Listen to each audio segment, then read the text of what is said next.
ആദ്യമൊക്കെ എക്സാം എഴുതുമ്പം എല്ലാം പൊട്ടി പൊട്ടി ഞാൻ പോവാ. പറഞ്ഞ് ഇതല്ല മോക്കുള്ളത്, മോക്ക് ഇതിന്റെ അപ്പുറം ഇതിന്റെയും വലുത് എവിടെയോ കരുതിയിട്ടുണ്ട്. 2 പെൺമക്കളായോണ്ട് അച്ഛന് അത്രയും സമ്പാദിക്കാനൊന്നും പറ്റിയില്ല. നമുക്ക് അച്ഛൻ എന്ന് പറഞ്ഞാൽ പെൺമക്കളെ നല്ല കെയറായിട്ടല്ലേ വളർത്തുന്നത്. അതുകൊണ്ട് അന്നേരത്തെ ഫീസ് കെട്ടാനായിട്ട് അമ്മയുടെ മാല വിൽക്കേണ്ടി വന്നു. അവൾ എപ്പോഴും പറയും എനിക്കൊരു ജോലി വേണം, അമ്മയും ജോലി വേണം. കാരണം വീട്ടിൽ ഇരുന്ന് പഠിക്കാനൊരു അറ്റ്മോസ്ഫിയർ നമുക്ക് കിട്ടത്തില്ല. അവധി ദിവസമായാൽ പോലും ശനി ഞായറും ഒക്കെ അവിടെ പോയിരുന്ന് പഠിക്കുമായിരുന്നു. ഭയങ്കര എക്സൈറ്റ്മെന്റ് കൊണ്ട് ഞാൻ കൈയും കാലും വരച്ചിട്ടൊക്കെ ആ കസേരയിലങ്ങ് ഇരുന്നു. നമുക്ക് കിട്ടും എന്ന് ഉറച്ച് വിശ്വസിച്ച് തന്നെ നമ്മൾ പഠിക്കണം.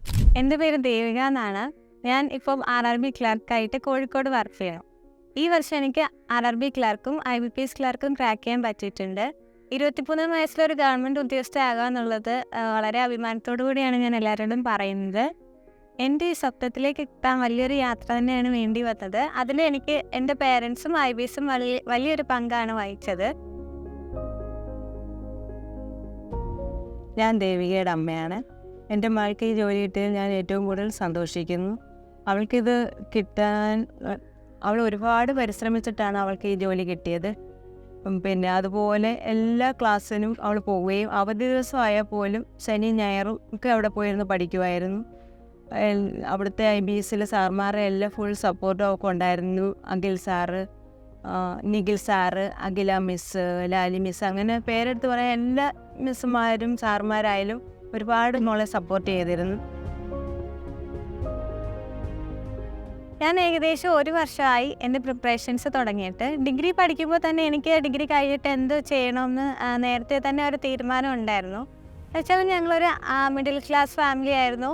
അതുകൊണ്ട് 2 പെൺമക്കളായതുകൊണ്ട് അച്ഛന് അത്രയും സമ്പാദിക്കാനൊന്നും പറ്റിയില്ല. അപ്പോൾ അത് അച്ഛന് എപ്പോഴും ഒരു വിഷമമായിരുന്നു. അപ്പോൾ എനിക്കത് അച്ഛനെ ഒത്തിരി ബുദ്ധിമുട്ടിക്കാതിരിക്കാൻ വേണ്ടിയിട്ട് ഒരു ജോലി എത്രയും പെട്ടെന്ന് മേടിക്കണമെന്ന് എനിക്കൊരു ആഗ്രഹം ഉണ്ടായിരുന്നു. അതുകൊണ്ട് ഡിഗ്രി പഠിക്കുമ്പോഴേ ഞാൻ ഡിഗ്രി കഴിഞ്ഞ് എന്തായിരിക്കണമെന്ന് ഞാൻ നേരത്തെ തീരുമാനിച്ച് വെച്ചിട്ടുണ്ടായിരുന്നു. IBSൻ്റെ കാര്യം അച്ഛനാണ് എന്നൊക്കെ പറഞ്ഞു തന്നത്. കായംകുളത്ത് കൊറിയറിൽ വർക്ക് ചെയ്യുമായിരുന്നു. അപ്പോൾ ഞാൻ ഡെയിലി കൊറിയറിൽ കൊണ്ട് IBSൽ പോകുമായിരുന്നു. അങ്ങനെ വേണു സാറിനെയും ലാലി ചേച്ചിയൊക്കെ എനിക്ക് നല്ല പരിചയമായിരുന്നു. അപ്പോൾ മുഴുവൻ ഡിഗ്രി പാസ്സായി കഴിഞ്ഞപ്പോഴാണ് ഞാൻ ഒരു പഠനത്തിന് വേണ്ടി അവരോട് അഭിപ്രായം ചോദിക്കുകയും അപ്പോൾ അവരാണ് പറഞ്ഞത് IBS ഇഞ്ഞു കൊണ്ടുപോകും, സുരേഷ നീ ഇഞ്ഞു എൻ്റെ മോളെ ഇഞ്ഞു വിട്ടത്, ഞങ്ങൾ ജോലി വാങ്ങിച്ച് എത്ര നാൾ ജോലി കിട്ടുമോ അത്ര നാൾ പഠിപ്പിച്ചോളാം, പിന്നെ ഫീസ് അളവ് ചെയ്ത് തന്നു. ഇങ്ങനെയൊക്കെയുള്ള ഒരുപാട് സഹായങ്ങൾ വേണു സാറും ലാലി ചേച്ചിയൊക്കെ ചെയ്തതെന്നാണ്. പിന്നെ എൻ്റെ മോളെന്ന് പറഞ്ഞാൽ ആട് വർക്കായിരുന്നു. നമ്മൾ എത്ര വഴക്ക് പറഞ്ഞാലും രാത്രിയൊക്കെ ഞാൻ ഒരുപാട് വഴക്ക് പറയുന്നുണ്ട്. കാരണം എന്തിനെങ്ങനെയാണെന്ന് പഠിച്ചു, കാരണം പരീക്ഷ ആളിലൊക്കെ പോയി ഉറക്കത്തില്ലയോ എന്ന് പറഞ്ഞൊക്കെ അവൾ വഴക്ക് പറയും. പക്ഷേ അതൊന്നും അവൾ മൈൻഡ് ചെയ്യാതെ അവൾക്ക് ലക്ഷ്യത്തിൻ്റെ പുറത്താണ് അവളിങ്ങനെ മുന്നോട്ട് നീങ്ങിക്കൊണ്ടിരുന്നു. ഇപ്പോൾ അവൾക്കൊരു ജോലിയായി. അതിലേറ്റവും കൂടുതൽ സന്തോഷിക്കുന്നത് ഞാനാണ്. കാരണം കുഞ്ഞിലെ പോലെ നമുക്ക് അച്ഛൻ എന്ന് പറഞ്ഞാൽ പെൺമക്കളെ നല്ല കെയറായിട്ടല്ലേ വളർത്തുന്നത്. അതുകൊണ്ട് എൻ്റെ മോളെ കെയറായിട്ട് തന്നെയാണ് വളർത്തിയത്. നമുക്ക് ഒരു ബുദ്ധിമുട്ടും തരാതെ ഒരു വിഷമവും തരാതെ എൻ്റെ മോള് ഈ നിലയിൽ എത്തിയതിൽ എനിക്ക് ഭയങ്കര സന്തോഷമുണ്ട്. ദൈവത്തിനോട് ആദ്യം നന്ദി പറയുന്നു.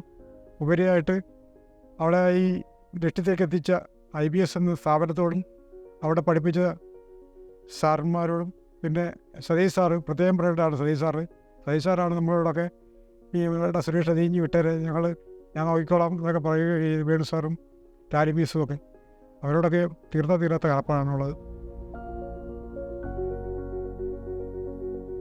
എന്നെ ചേർക്കാൻ അച്ഛനും അമ്മയും കൂടെയാണ് വന്നത്. അന്നേരം ഫീസ് കുറച്ച് തന്നെങ്കിലും അന്നേരത്തെ ഫീസ് കെട്ടാനായിട്ട് അമ്മയുടെ മാല വിൽക്കേണ്ടി വന്നു. അതുവരെയാണ് ഞാൻ അവരെ ബുദ്ധിമുട്ടിച്ചത്. പിന്നെ എനിക്ക് സ്വന്തമായിട്ട് ഏൺ ചെയ്യണമെന്നുണ്ടായിരുന്നു. അതുകൊണ്ട് ഞാൻ സ്കൂളിൽ പഠിക്കുമ്പോഴേ വർക്ക് എക്സ്പീരിയൻസിനൊക്കെ ചേരുമായിരുന്നു. അതുകൊണ്ട് ഞാൻ അതെന്തുകൊണ്ടൊരു ഏണിങ് ആയിട്ട് മാറ്റിക്കൂടാന്ന് ഞാൻ ചിന്തിച്ചപ്പോൾ ഞാൻ ഗിഫ്റ്റുകളൊക്കെ ഉണ്ടാക്കാൻ തുടങ്ങി. അത് ഇൻസ്റ്റാഗ്രാം പേജിലൂടെ സെയിൽ അടിക്കാൻ തുടങ്ങിയിട്ടുണ്ടായിരുന്നു. അങ്ങനെ ഞാൻ IBSൽ ജോയിൻ ചെയ്തു. അവിടെ ക്ലാസ്സുകൾ എന്ന് പറഞ്ഞാൽ ആദ്യത്തെ ഒരു 4-5 മാസത്തെ നമുക്ക് ബേസിക് ക്ലാസ്സുകളൊക്കെ തരും. അത് കഴിഞ്ഞിട്ട് നമുക്ക് അവിടെ ഒരു IBSൻ്റേതായിട്ടുള്ള സെറ്റ് ഓഫ് ക്വസ്റ്റ്യൻസ് ഉണ്ട്. അത് നമ്മളെക്കൊണ്ട് അവർ സോൾവ് ചെയ്യിപ്പിക്കും. അത് കഴിഞ്ഞിട്ട് നമുക്ക് ലാബ് ഫെസിലിറ്റീസ് ഒക്കെ ഉണ്ട്, ലൈബ്രറി ഉണ്ട്, നമുക്ക് എപ്പോൾ വേണമെങ്കിലും കയറി ചെന്നിരിക്കാം. ഞാനെന്ന് വെച്ചാൽ വീടിനെക്കാട്ടിൽ കൂടുതലും IBSലാണ് ടൈം സ്പെൻഡ് ചെയ്തിട്ടുള്ളത്. ഏത് ദിവസം വേണമെങ്കിലും നമുക്ക് അവിടെ പോവാം. ഈവൻ സൺഡേസ് വരെ അവിടെ ഓപ്പൺ ആയിരിക്കും. ഞാൻ വിഷുവിൻ്റെ ദിവസം വരെയൊക്കെ പോകുമായിരുന്നു അവിടെ. കാരണം വീട്ടിൽ ഇരുന്ന് പഠിക്കാനൊരു അറ്റ്മോസ്ഫിയർ നമുക്ക് കിട്ടത്തില്ല. പല കാര്യങ്ങൾക്കായിട്ട് നമ്മൾ അങ്ങോട്ടും ഇങ്ങോട്ടും ഓടുമല്ലോ.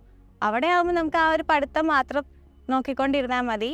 അതുകൊണ്ട് ഞാൻ പറ്റുന്ന എല്ലാ ദിവസവും IBSൽ പോകുമായിരുന്നു. കൂടുതൽ ടൈമും IBSലായിരുന്നു സ്പെൻഡ് ചെയ്യുന്നത്. ഫാക്കൽറ്റീസ് എനിക്ക് ഒരു ഫാമിലി പോലെയാണ്. ശരിക്കും തന്നെ ഒരു മോളെ പോലെയാണ് എല്ലാവരും. റിസൾട്ട് വന്നപ്പോൾ തന്നെ ഞാൻ ആദ്യം നിഖിൽ സാറിനെയാണ് വിളിക്കുന്നത്. സാർ അത് കഴിഞ്ഞിട്ടാണ് വീട്ടിൽ വിളിച്ച് പറയുന്നത്. അഖില മിസ്സും ഹരിത മിസ്സും ലാലി മിസ്സും ദ്വിജ മിസ്സും ഒരു അമ്മയുടെ സ്ഥാനത്താണ്. എനിക്ക് ഭയങ്കര സ്നേഹമാണ് എല്ലാവരും. എനിക്ക് അറിഞ്ഞുകൂടെ, എനിക്ക് എന്നെ ഒരുപാട് ഹെൽപ്പ് ചെയ്തിട്ടുണ്ട് അവിടുത്തെ ഫാക്കൽറ്റീസ്. ഭയങ്കര സ്നേഹമാണ് അവർക്കൊക്കെ. ഒന്ന് പറഞ്ഞാൽ അവരാണ് ഈ വിജയത്തിന് നല്ലൊരു ശതമാനം പിന്നിൽ നിൽക്കുന്നത്. ഫസ്റ്റൊക്കെ എഴുതിയ എക്സാം ഒന്നും കിട്ടാതെ വന്നപ്പോൾ മോൾക്ക് ഭയങ്കര വിഷമം ഉണ്ടായിരുന്നു. എന്താണെന്ന് വെച്ചാൽ ഞാൻ ഇത്രയും കഷ്ടപ്പെട്ടിട്ട് എനിക്ക് കിട്ടിയില്ലല്ലോ. അപ്പോഴും എനിക്ക് വിഷമമൊന്നുമില്ല. ഞാൻ പറഞ്ഞ് ഇതല്ല മോക്കുള്ളത്, മോക്ക് ഇതിൻ്റെ അപ്പുറം ഇതിൻ്റെയും വലുത് എവിടെയോ കരുതിയിട്ടുണ്ട്, ഈ വിഷമിക്കരുത് എന്നൊക്കെ ഞാൻ അവൾക്ക് പറഞ്ഞു കൊടുക്കുമായിരുന്നു. പിന്നെ എനിക്കറിയാം അവളെവിടെയെങ്കിലും അവൾക്ക് ഒരു ലക്ഷ്യം ഉണ്ടായിരുന്നു, എനിക്കൊരു ജോലി. അതായിരുന്നു അവിടെ ഏറ്റവും വലിയ ലക്ഷ്യം. അവൾ പറയും എനിക്കൊരു ജോലി വേണം. വീട്ടിൽ ഞങ്ങൾക്ക് സാമ്പത്തികമൊന്നും വലുതായിട്ടൊന്നും ഇല്ല. അവളെപ്പോഴും പറയും എനിക്കൊരു ജോലി വേണം, അമ്മേ ജോലി വേണം. അവർ രണ്ടുപേരും, എൻ്റെ മൂത്ത മോളായാലും രണ്ടുപേരും നല്ലതായിട്ട് പഠിക്കുന്ന കുട്ടികളാണ്. അവർക്ക് ഞാനും പറഞ്ഞിട്ടുണ്ട്, നിങ്ങൾക്ക് ഞാൻ ഒന്നും സമ്പാദിച്ച് വെച്ചിട്ടില്ല, വിദ്യാഭ്യാസം ചെയ്യിപ്പിക്കൂ, അതുകൊണ്ട് നിങ്ങൾ രക്ഷപ്പെടണമെന്നാണ് ഞാൻ അവരോട് പറഞ്ഞിട്ടുള്ളത്. അതുപോലെ അവർ രണ്ടുപേരും ശരിക്കും പഠിക്കുന്നവരായിരുന്നു.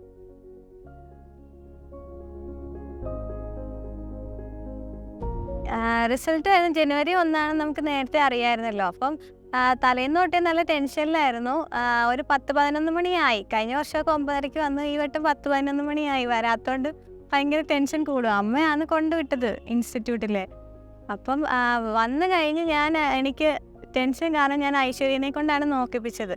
അപ്പോൾ അവൾ എനിക്ക് ജോലി കിട്ടിയെന്ന് പറഞ്ഞ് കെട്ടിപ്പിടിക്കുകയൊക്കെ ചെയ്ത് എനിക്ക് സത്യം പറഞ്ഞാൽ വിശ്വസിക്കാനായില്ല. ഭയങ്കര എക്സൈറ്റ്മെൻറ്റ് കൊണ്ട് ഞാൻ കൈയും കാലും വിറച്ചിട്ടൊക്കെ ആ കസേരയിലങ്ങ് ഇരുന്നു.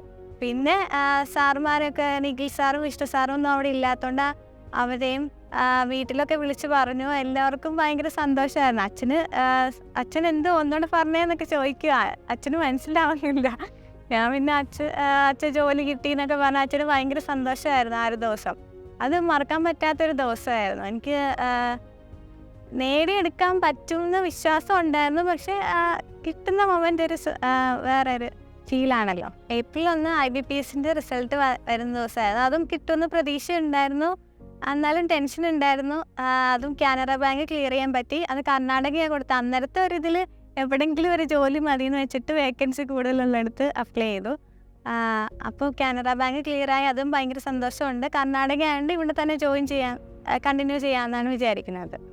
പിന്നെ ഇതിനെല്ലാം ഫാക്കൽറ്റീസും വെൻഡേഴ്സും ആദ്യമൊക്കെ എക്സാം എഴുതുമ്പം എല്ലാം പൊട്ടി പോവുക. ഞാൻ എല്ലാ എക്സാമും അപ്ലൈ ചെയ്യും, എക്സാമായിട്ട് കൂടുതൽ പരിചയം വരാൻ വേണ്ടിയിട്ട്.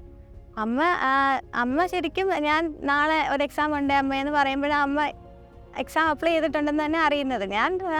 ഞാൻ എൻ്റെ കാശിന് തന്നെ അപ്ലൈ ചെയ്യുന്നത്.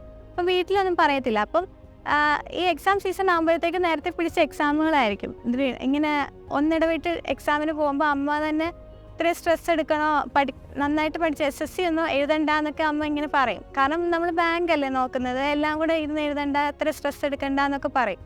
ഞാൻ എക്സാമുമായിട്ട് ഒരു പരിചയപ്പെടാനായിട്ട്, ഒരു പരിചയം വരാൻ വേണ്ടിയിട്ട് എല്ലാ എക്സാമുകളും അപ്ലൈ ചെയ്ത് എഴുതാറുണ്ടായിരുന്നു. അന്ന് റിസൾട്ട് വരുന്നൊന്നും അവൾ IBSc പോയി എന്നുള്ളതാണ്. അവിടെ നിന്നുകൊണ്ട് എന്നെ വിളിച്ചു, അമ്മേ ഞാൻ പാസ്സായി എന്നും പറഞ്ഞുകൊണ്ട് വിളിച്ചു. ആദ്യം കൂട്ടുകാരിയെ കൊണ്ടാണ് നോക്കിച്ചത്. എനിക്ക് നോക്കാനുള്ള ധൈര്യം ഇല്ലായിരുന്നു. കൂട്ടുകാരിയാണ് നോക്കിയത്.